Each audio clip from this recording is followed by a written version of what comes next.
In 1772, an English princess was dragged out of her bed in the middle of the night and accused of treason. She was 20 years old. The man she loved was about to be executed in front of thousands, and she would never see her own children again. Her name was Caroline Matilda. She was the youngest sister of King George III of England. In 1766, at 15 years old, she was sent to Denmark to marry her first cousin, King Christian VII, the King of Denmark. Christian was beautiful. Christian was charming. Christian was also profoundly mentally ill. By the time Caroline arrived in Copenhagen, 15, terrified, unable to speak Danish, her new husband refused to share a bed with her. He told the court she disgusted him. He spent his nights with prostitutes. He hit her in public. He humiliated her in front of foreign ambassadors. She bore him a son. She did her duty, and she suffered, alone, in a strange country for 4 years.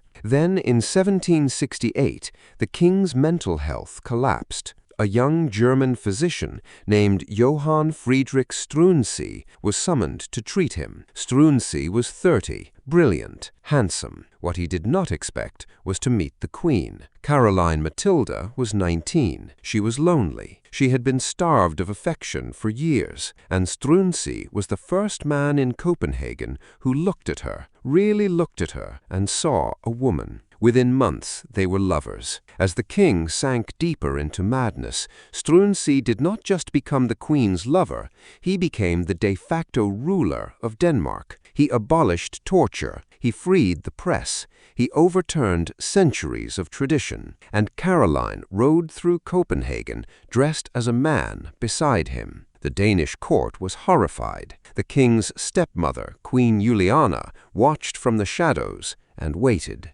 In July 1771, Caroline Matilda gave birth to a daughter. Everyone at court knew the child was Struensee's, but Queen Juliana had been waiting 6 years for this moment, and on the night of the 16th of January 1772, after a masked ball at Christiansborg Palace, what she did would end with a young queen torn from her children, a brilliant reformer dead in the public square, and a kingdom plunged into the bloodiest scandal in Danish history. Follow for Part 2.